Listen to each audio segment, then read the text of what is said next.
Hello and welcome to another episode of The Mind Show with me, your host, Nelson Dellis, four-time USA memory champ. And today we have a special guest. They're always special. Barbara Oakley, who is a professor of engineering at Oakland University. And she's probably better known for her massive online course, this MOOC called Learning How to Learn. And it's got millions of people who've completed the course, and it's one of the most popular learning courses out there. There aren't many. And I share a little interview with her at the end of that course, so you've probably seen me there if you've taken the course. And we're going to be talking about a number of things, how she got into the course, her background, and her new book, which she's so kindly given me a copy to read and give a little blurb about. But before we get into that, as usual, I'd love to thank my sponsor, Dart Neuroscience. They run a massive research project called the Extreme Memory Challenge, which I help promote. And if you go to extremememorychallenge.com, you can take this memory test. You can help them with their research. The research is aimed at ending these cognitive disabling diseases. As many of you know, what's important to me is Alzheimer's disease. That's something my grandmother passed away from, and that's why I started improving my memory in the first place. So to help out with a cause or a research project that could potentially provide a cure or treatment for it is all good in my book, and I hope that's all good in your book. So the test is really easy. It's really easy to help out. It's free. There's no catch other than you gotta give me 10 minutes of your time and take this test, a memory test, just see how good your memory test is. The idea behind the test is we want to get 1 million people to take the test, which is a huge number. Very difficult to get 1 million people to do anything these days, especially for 10 minutes. So this only works if you take it, you share it, whether your memory is good or bad. We really need to get the whole spectrum. It's important to have as many test takers as possible for the results to be of significance. And with those results, we'll be able to really understand how to be able to map out long-term memory in humans. And once we see the full spectrum, we'll be able to analyze specific outliers more in depth and do DNA samples and stuff like that. That's if you're at the top part of the performing ranks. But otherwise, just think of it as a fun test helping out research. And extremememorychallenge.com. Please head there. And without any further delay, let's jump into the interview now. Hello, everyone. This is Nelson Dellis, another episode of The Mind Show. And today we have the amazing Barbara Oakley. She's a professor of engineering at Oakley University.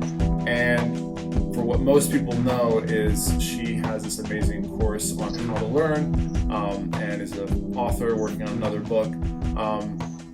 Your online course is one of the biggest online courses that I can think of. Is that right?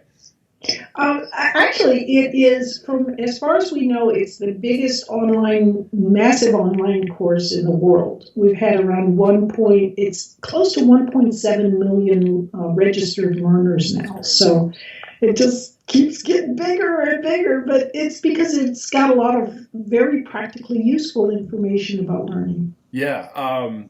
I do a lot of things. One of the things I do is I teach at the university down here in Miami part-time just because I love it in computer science. So, nothing to do necessarily with, close to engineering, but I get a lot of students who I'm their TA. I don't say like I'm a memory guy or anything. I just teach them a course. But a lot of them have been like, I saw, when we did that interview last year, they had seen it and they've taken your course. A lot of them have taken your course. It's very interesting to hear from people who you don't expect, but who have seen and taken your course. So that's amazing. I think the thing is that your bonus interview on the course is it just has a lot of great insights, a lot of practically useful ideas, and people get a lot of takeaway out of that. So good on you. Thank you. Yeah, well, thanks for having me on that. I'll post a link, obviously, to that course below so people can check it out if they haven't. But I'd love to know how that came to be. Where did you, obviously, you're a professor, you teach people, you've observed people learning, but when did you say to yourself, I need to write? Well, I guess it started with your book, right? A Mind for Numbers. Is that right? It did. And so then the question becomes, well, where'd the book come from? Right. And the book came from a student just asking me a question.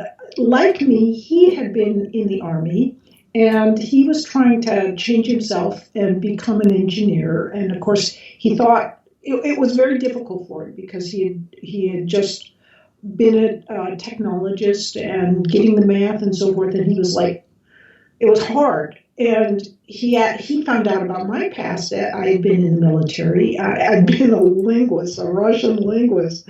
And he said, how did you do it? How did you change your brain? And I thought, oh, well, I wrote him a few little notes in an email. And I thought, oh, there's so much more.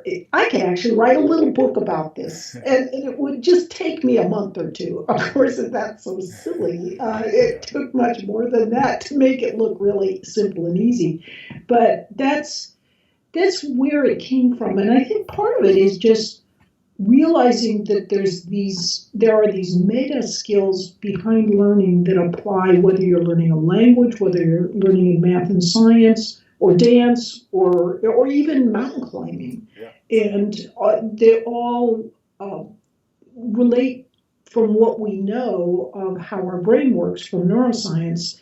And so I thought if I can just communicate that, it'll be very helpful for people. Got it. And so from the success of that book, did you then say, okay, I'm going to try to create a course that will be available online, or did someone approach you? How did that come to be?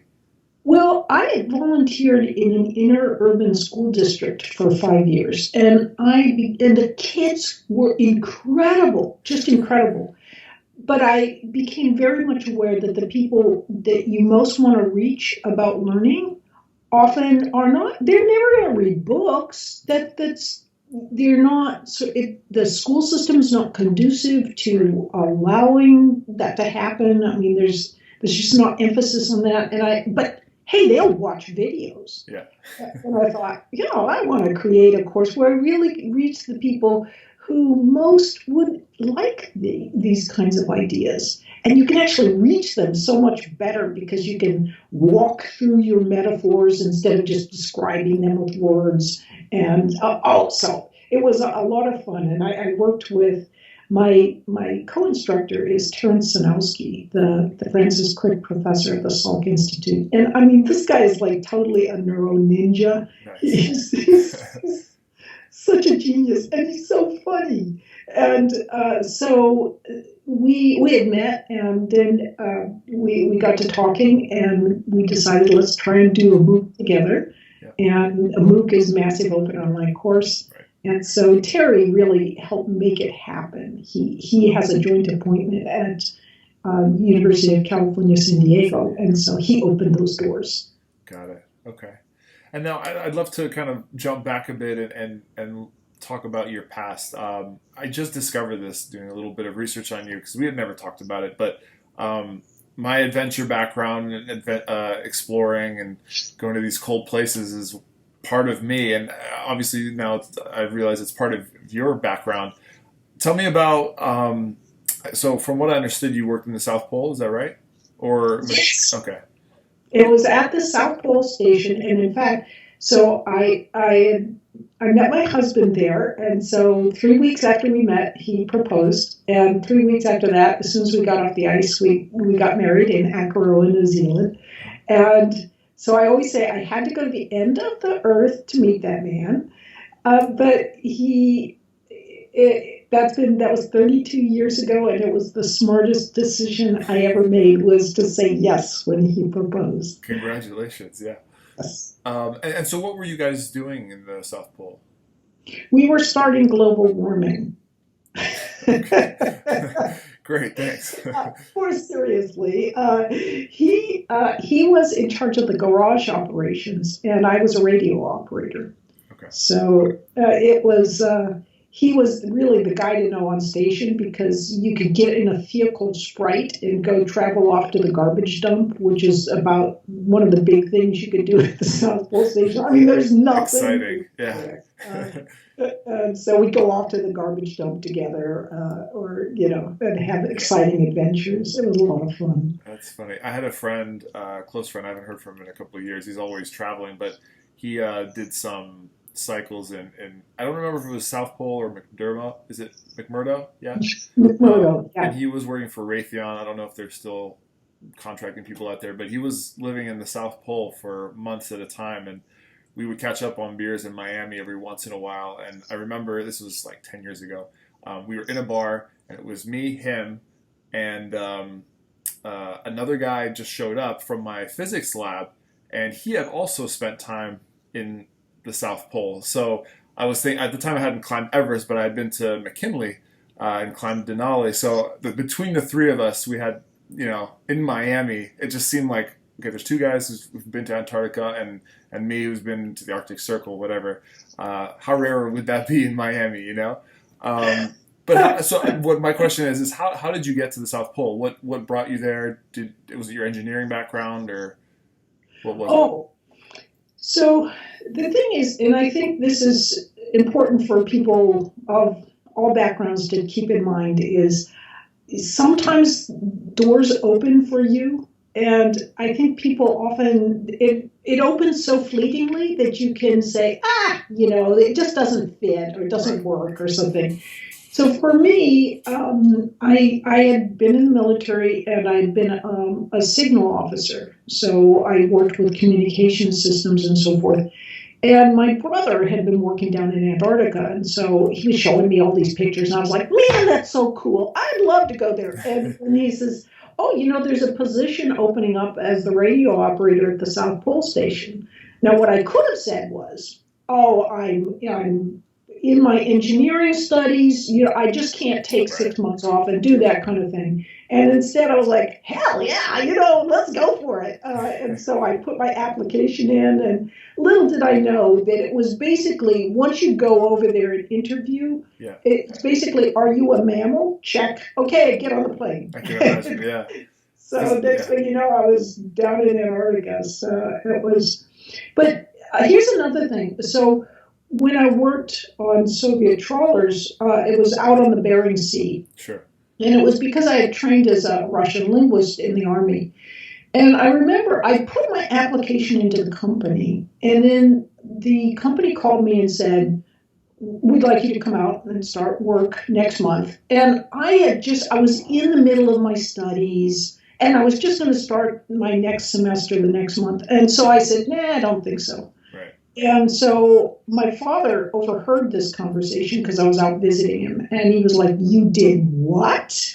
You what? You had this? And so I called him, consequently after this little discussion, I called him back up and went back out and said, no, I'll go for it.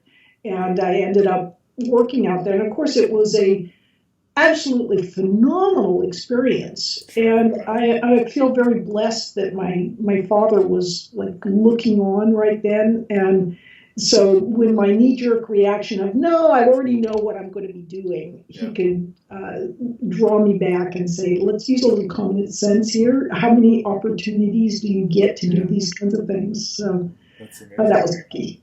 Yeah. Well, how many years did you end up doing that? It was 2 fishing seasons, so about a year altogether. Okay. So I mean, that's about all your liver can really take working on with the Russians, Because part of the job was keeping everybody happy. I mean, we did and warm, I bet. Yeah. Yes. Okay, so I should tell you, there was the very first day that I ever taught a class, and it was, I was being evaluated as to whether I'd get hired for this tenure track position, and I was a nervous wreck. I'd never taught a class before in my life, and I was totally shy. And so, but I thought, there is only one time in my life I could ever do this, and that is today, because they don't know who I am. Right. So I walked in and I said, hello, my name is Barbara Oakley. I am not teaching English. I'm not understanding English. I am teaching statics and dynamics. And then I made like I was so nervous, which was so easy to do, because I totally was, that I turned around and wrote my name in Cyrillic on the board. And then I turned around, they were getting out their ad drop cards. And so I just started laughing. I said, gotcha, and from then on, no matter what I did, all the stupidest errors in the world in that course, they forgave me, and they would say, that was so funny what you did. So anyway. That's good. Yeah, well, I'm sure they were like, oh no, not another one of those teachers I can't understand. That's great. But of course they couldn't understand me. But at least they forgave me for it because I was funny about it. That's great. So then, so obviously you then finished your schooling after that. And then went on to be professor at, have you been at Oakley all this time, or? At Oakland University for just about 20 years now.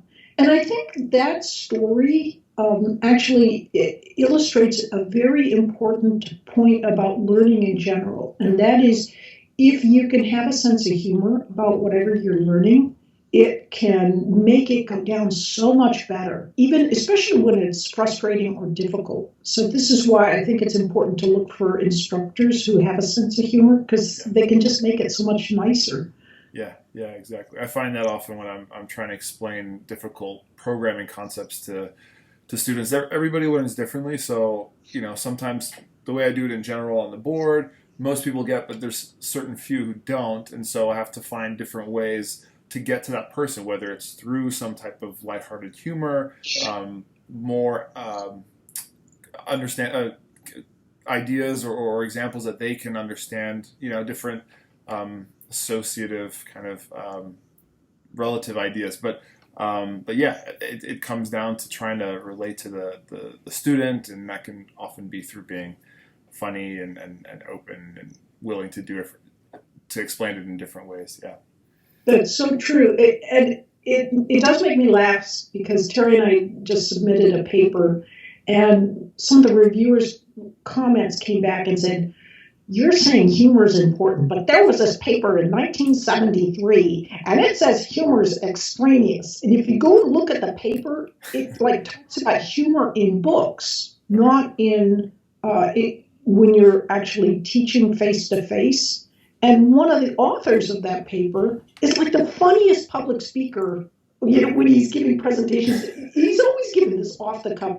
So I think that there's this often a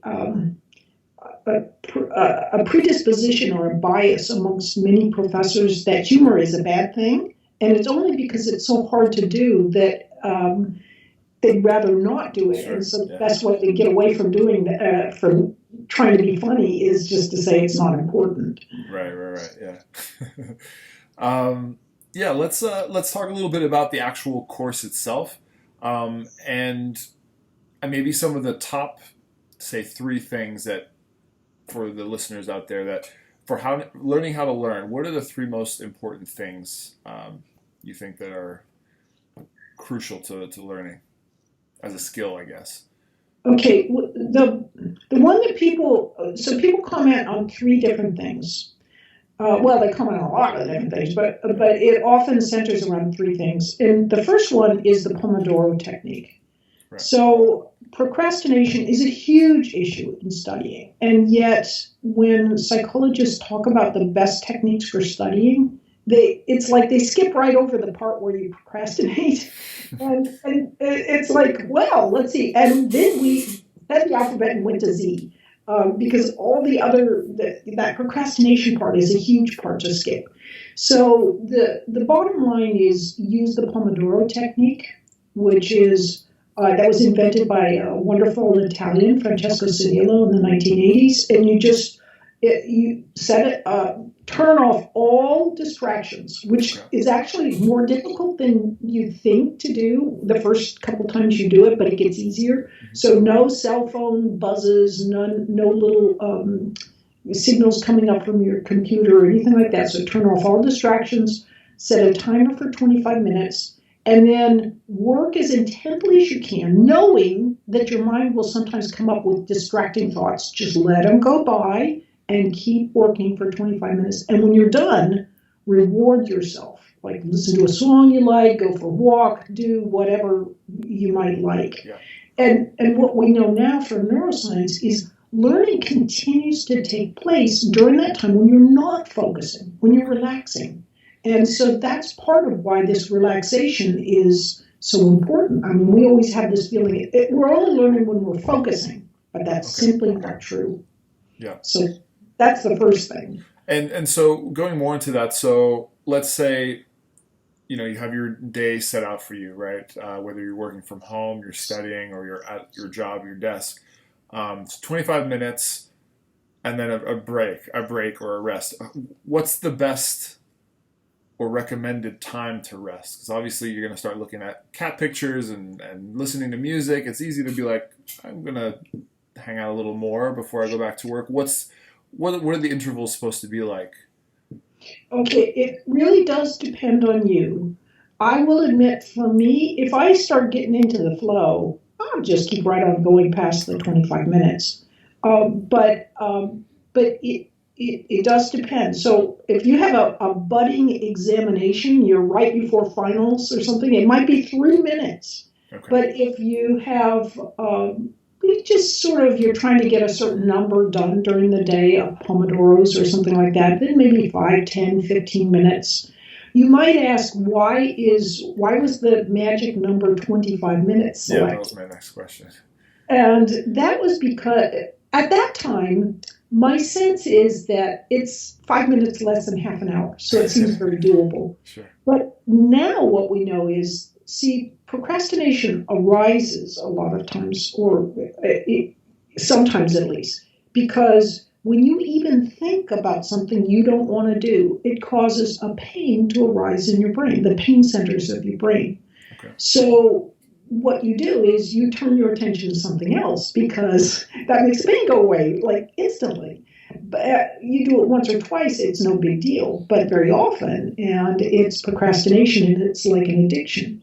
So anyway, that pain that arises when you think about something you don't want to do and you start actually working on it, it turns out that pain dissipates in 20 minutes. Okay. So 25 minutes gets you right past that and gets you into the flow of things. Got it. Yeah. And I guess the idea is what you said. You get in the flow and you just kind of keep on going. But at least you go into it thinking, oh, it's only 25 minutes and I get a rest. Exactly right. And always having that ability to say, okay, I did my 25 minutes and I can rest is a really freeing sort of thing. And then sometimes doing exactly that. Yeah. Okay, so that's number one, Pomodoro Technique, learning how to deal with procrastination, I guess, right? Exactly. What else? What are the next two? Okay, the next one is that your brain has two different fundamentally different modes of operation. Okay. One is when you're focusing on something, so I call that the focus mode. More literally in psychological terms, it would be called something like the task positive networks. The other mode is I call it the diffuse mode, and it's actually a set of some couple dozen neural resting states, the most prominent of which is the default mode network. So you're basically, what this means is you're either focusing or you're not thinking about anything in particular, you're just sort of relaxing your brain, like you're standing in the shower. The thoughts may be darting randomly around, but you're not directing those thoughts. Yeah. And so it turns out that learning means an alternation between those two modes. So you focus, you get really stuck. When you're frustrated, you have to stop, get your attention off it, stop focusing on it, and only by stopping the focus do you gain access to this other diffuse network, which is often the network, it's a more broad-ranging network that can get you to the new place you need to be in mentally in order to begin solving the problem. I see. So what happens is people often sit down and they focus and they can't figure it right out. And so they think, oh, I must be really stupid. And instead of thinking, oh, this is the time of frustration, I need to walk away and let my diffuse mode work on it, they think I'm stupid. And so then they begin to think they have no talent for that area, which actually is not true at all. It's just that people learn at different speeds. Sure. And this sort of stepping back is often a critical part of the learning process. Yeah, I remember in my physics days, I got my degree in physics, we'd have some really hard homework sets, and sometimes, I'd work on them and be stuck on 2 or 3 of them that were the hard ones. But I'd go swim or run and step away from it. I remember often solving those problems, not exactly to the end, but figuring out a different approach or something that occurred to me while I was kind of in that resting brain state. Mindless, not trying to figure it out, but just kind of thinking about things. And, I just had these ideas that would come to me when I wasn't really focused on it, which is exactly what you're saying. Precisely. You really put your finger on how that happens. Yeah. Okay, that's a very good one. And then third one. I mean, I'm sure there's more than 3, but just the top 3. Okay, a third one is that it's kind of a combined thing. People sometimes are slow problem solvers, right? Or they think more slowly than other people. Sure. And for example, in class, I can ask a question and sometimes my mouth drops open because the last word is coming out of my mouth asking a really difficult question about Bayes' theorem or something like that. And some kid will have his hand up in the back of the class. He's like, oh, yeah, and I'm like, man, I could never have done that myself. Yeah. It's like they have race car brains. And other people have more like hiker brains, right? They get to the same place, but it's much more slowly. Yeah. But think about it this way. A hiker, they get there more slowly, but they can reach out and touch the pine needles. They can smell the pine forest. They can see the little rabbit trails. They hear the birds. They have a completely different experience from the person who's the race car driver. And so in some ways, that can be richer and deeper. My hero in science is a fellow by the name of Santiago Ramon y Cajal. He's a wonderful human being, and he won the Nobel Prize and is considered the father of modern neuroscience. And he said, I am no genius. And he wasn't. I mean, he wasn't some fast thinker. He was very persistent, and he could flexibly change his mind when he found himself to be wrong. He said, I have worked with many geniuses. And the thing about geniuses is they're so used to being right that they jump to conclusions and then they can't change their mind when they're wrong. They're not used to doing that. Yeah. So they'll continue on and pursue paths that are kind of flagrantly wrong to anyone who looks very carefully. And if you look at the history of science, that is so true. You'll see all these incredible geniuses who are like, there's no such thing as neurogenesis. We know that neurons can't be born in the brain, and of course that's completely untrue, but they have concluded that, and you can't change them. So I think it's thrilling for people to realize that you don't need to be a freaking genius to actually contribute more than some geniuses can do. And in fact, you can contribute a lot just with a ploddingly persistent and flexible mentality. Yeah, that's a very, very good point. Yeah, very good. Thank you for those. Let's talk a little bit about your upcoming book. I don't know if that's... Oh, yes, I'm so excited about it. So it's called Mindshift, is that right? It's Mindshift. And It is about how do you broaden your passion? Okay. How do you do something that, we are always told, follow your passion and so forth. But passions develop only about what you're good at already. So how do you develop in things that you're not good at already? And that often is what the world is calling for. So I travel around the world and I interview learners from around the world. And I also talk to top scientists and about how you can learn things that you never thought you could learn and kind of become a person that you never thought you could become. So it was a lot of fun working on this book, and I learned a lot myself.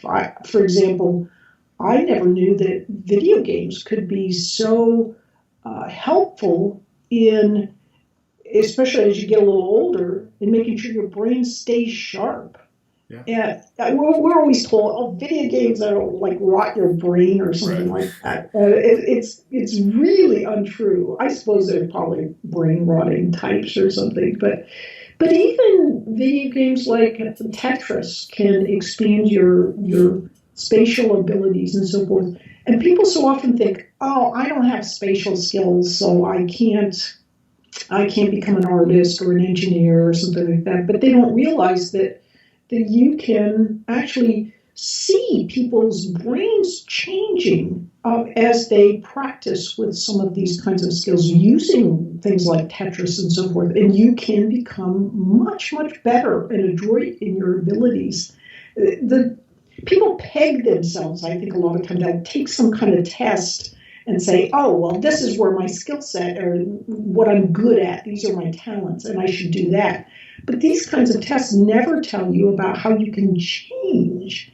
And I think your ability to change is far more important. Yeah. So would you say the book is about, people trying to follow their dreams and trying to figure out what they should be doing based on what they know and their skills and what they want to be able to do? I mean, what's the ending? What's like the snippet, the one sentence message of this book? It's more than like follow your passion, right? There's more. Your passion is, I think, one snippet that could put it isn't sort of how to get to where you want to go with your innate skill set. Okay. It's how to develop new skill sets and new sort of new talents. Yeah. And what that can do for your life if you do that. Because we often, for example, the opening story is about this wonderful young man, Graham Keir, who was one of the top guitarists in the country. Okay. And so he was at Juilliard, and here he is, the superstar. He hated math and science totally. I mean, he flunked it, was awful at it, and burned his books when he graduated from high school in chemistry because he hated it so badly. And so here he's going on, he's superstar and stuff, and he starts giving these concerts for pediatric cancer patients. And he begins to realize that, wait a minute, when I give these concert performances, I'll never see most of these people ever again. But these kids, it really matters to me. And so it just kind of occurred to him, he wanted to be a doctor. Oh, wow. And his friends are all like, you are completely insane. You cannot do this because you're one of the best in the country as a guitarist. You have absolutely no talent whatsoever for anything in math and science. You're an idiot. And he's sitting there studying for a chemistry exam, knowing that his friend is at the Super Bowl with Beyonce, and he could have been doing that too. Yeah. And he's just sitting there going, I'm crazy for doing this. And of course, now he couldn't be happier. He's in his third year at George Washington School of Medicine and is doing fantastic. Yeah. So you can really change in ways you never could have imagined. And that's just one example of someone who's done something like that. It's a fascinating thing. I always struggle with well, I don't always struggle, but I go through cycles where I'm not quite sure what I'm doing with my life, if it's really what I'm passionate about. I'm sure everybody goes through this. But, I went to school, did physics, switched to computer science, did my master's, and ended up getting a job as an engineer for Wolf Firm Research. And it was cool, but I felt like it wasn't what I was meant to do. And eventually, the memory thing I was doing on the side ended up being what I've been doing for the past 7, 8 years. And at the time, I was like, this is my passion, this is my calling. And it was super clear then. Now, I still feel like I'm very passionate about it, of course, but it's very hard to figure out, what am I doing with it? What exactly am I doing? I can give speeches and teach people these techniques. That's great. But at some point, what am I really doing? And that's a bit stressful, and it's hard to figure it out. But the way I always think about it is, I always keep my mind open. I always say yes to weird, new, fresh ideas or opportunities that come my way. Kind of like you were saying before with, your dad telling you to, of course, go to the Bering Sea and do this thing. So I'm always open to that, because you never know what it is that's going to make you see the clarity and what angle, see it from an angle where it makes sense, like what you should be doing with the skills you have, or with the skills you have and skills you could maybe learn easier than you think you could. So I'm kind of in one of those modes right now, but I'm not worried, because I think the way that I've always approached life is to kind of be open-minded and try these things, and I know it'll come to me, Well, one thing that normally I don't like to give career advice because, yeah, it's just different for everybody. But I will have to say, the professoriate needs people like you.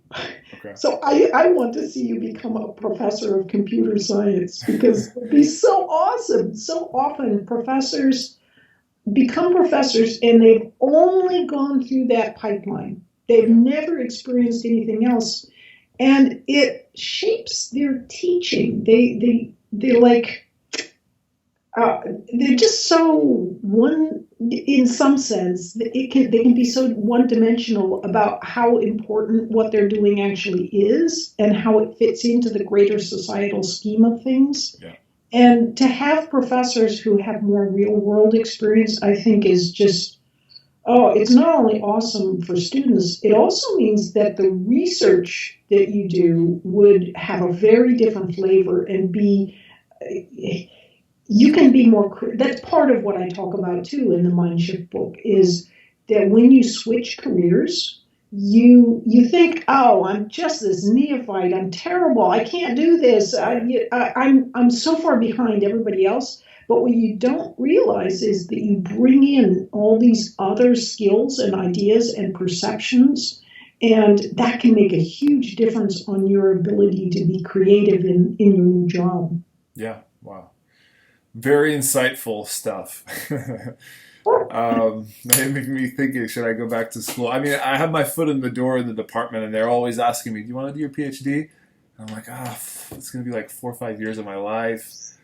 But I'm very tempted. I love learning. I love figuring out stuff. I don't know if everybody had this experience, but when I was in college, I had a long-term girlfriend. She was at Boston College. I was in Miami. So I didn't go out. I didn't drink. I didn't live on campus. I had the opposite traditional American experience of college, where I stayed home and I did my homework, and that was my excitement. Especially in physics and math, I was just spellbound by everything I was doing, because I didn't know what I wanted to do going into college. I wanted to be a vet. I wanted to be a neurosurgeon. I don't know. And then I took a physics course and I aced the first test. And it wasn't because I did study, but I studied hard because I was just so intrigued by it. And it was the professor. That was really what made me interested in the course. He was a really cool guy who just gave examples that you're like, wow, this stuff, this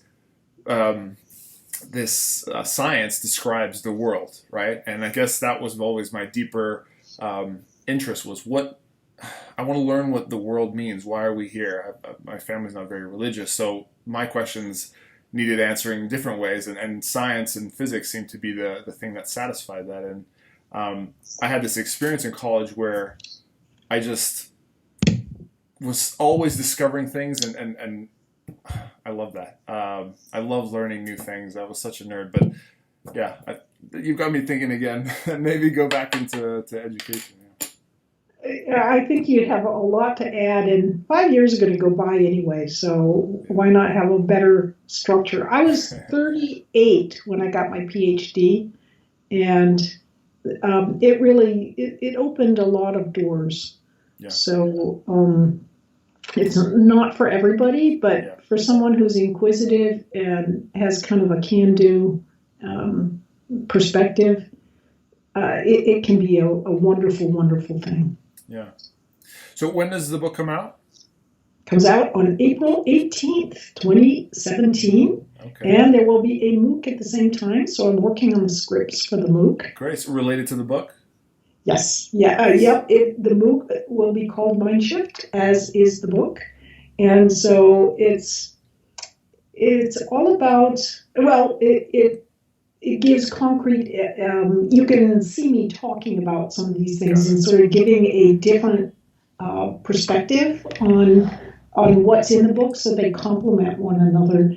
And it's so fun. I just love doing the video editing and all of that kind of thing. And although now I'm learning, before I did, I'm ashamed to admit it, I did everything with Sony Vegas Pro. And now, of course, industry standard is Adobe Premiere Pro. So I'm learning that. And I'm like, Perfect. This is so much. This is so good. Why did I do the earlier one with this? But I really love it. It's Nice. Great fun. Good for you. I that was when we did our first interview. That was one of the things that I was so impressed by you by. It was just how like on it you are for an older lady.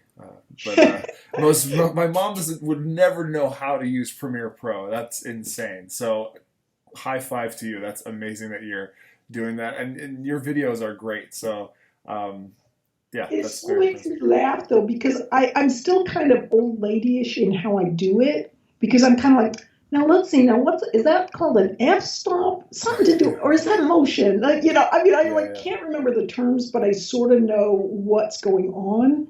And so sometimes when I talk to people, I'm like searching for, I know what to do, but I can't remember the terms. So I'm like searching for words so that I sound like I'm technically competent. It just makes me laugh. That's great. All right, a couple questions just off the cuff. What's your favorite place in the entire world? That you've that visited is too? really dirty pool to ask, because I love so many places. I will have to say that I love Colombia, the country Colombia. It is like got totally awesome people, and with this can-do spirit that's amazing.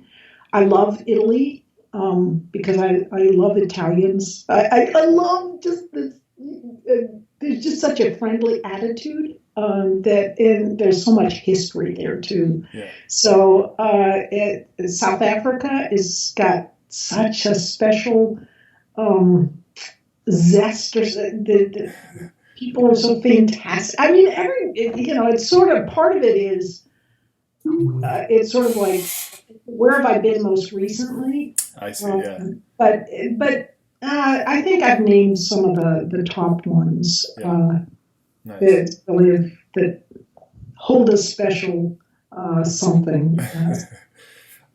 Next question. Have you ever met who's the most famous or well-known scientist, mathematician, computer scientist that you've ever met?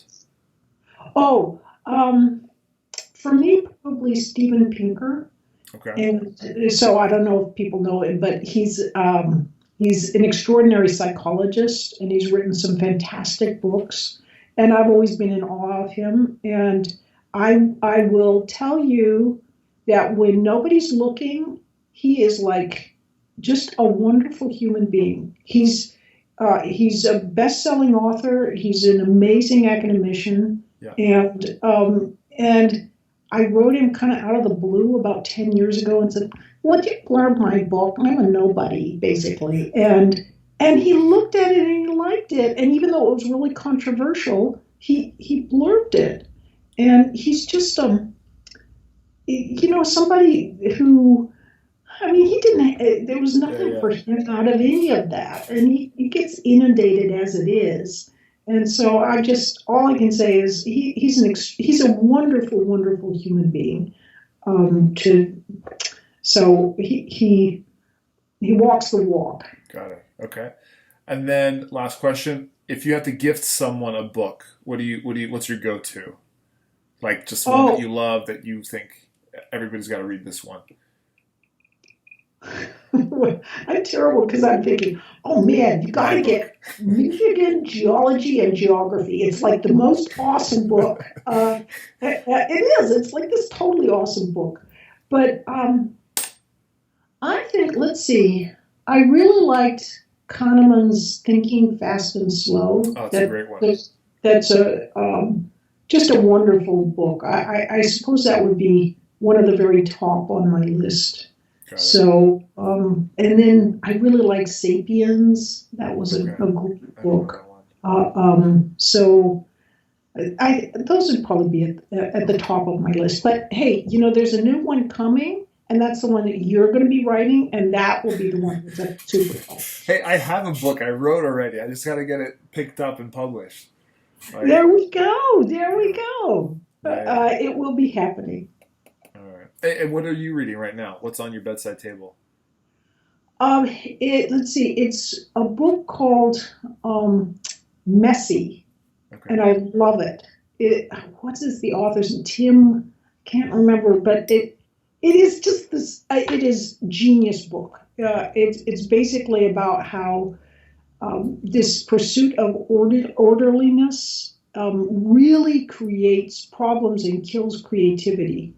And, for example, he gives this in myriad of different ways, and he goes right into war tactics and basically how Rommel's ability to go in and just wreak havoc, just make such a mess of everything that nobody knew what was going on, and he could think faster on his feet. So he would create these sort of horrible situations that were terrible for everybody, including his own men, but then he could handle them much better. And this is a time-tested sort of thing in war, but it also applies to many different fields, politics and so forth. You go in, you spray out chaff, and then while everybody's all thrown off, you can go in and sort of reap the benefits. But the other one of the other many things he talks about is our attempts to regulate.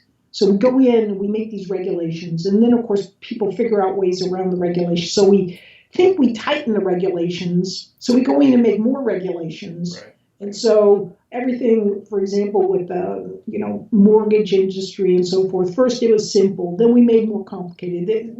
First it's a 1 page, then it's a 30 page, then it's a 2,000 page, now it's 6,000 page. And of course, the more you regulate, the more people find ways around the regulations. And you actually get all these unintended consequences because you're trying to have all these very nice orderly rules that flip everything. Everybody finds ways around them that actually destroy everything that the regulations were there for. So anyway, this book, Messy, is just a fabulous book.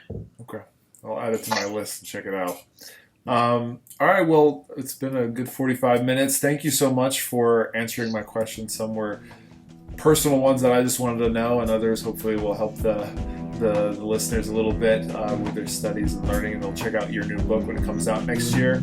I can't wait to get my copy so I can do a little blurb for you.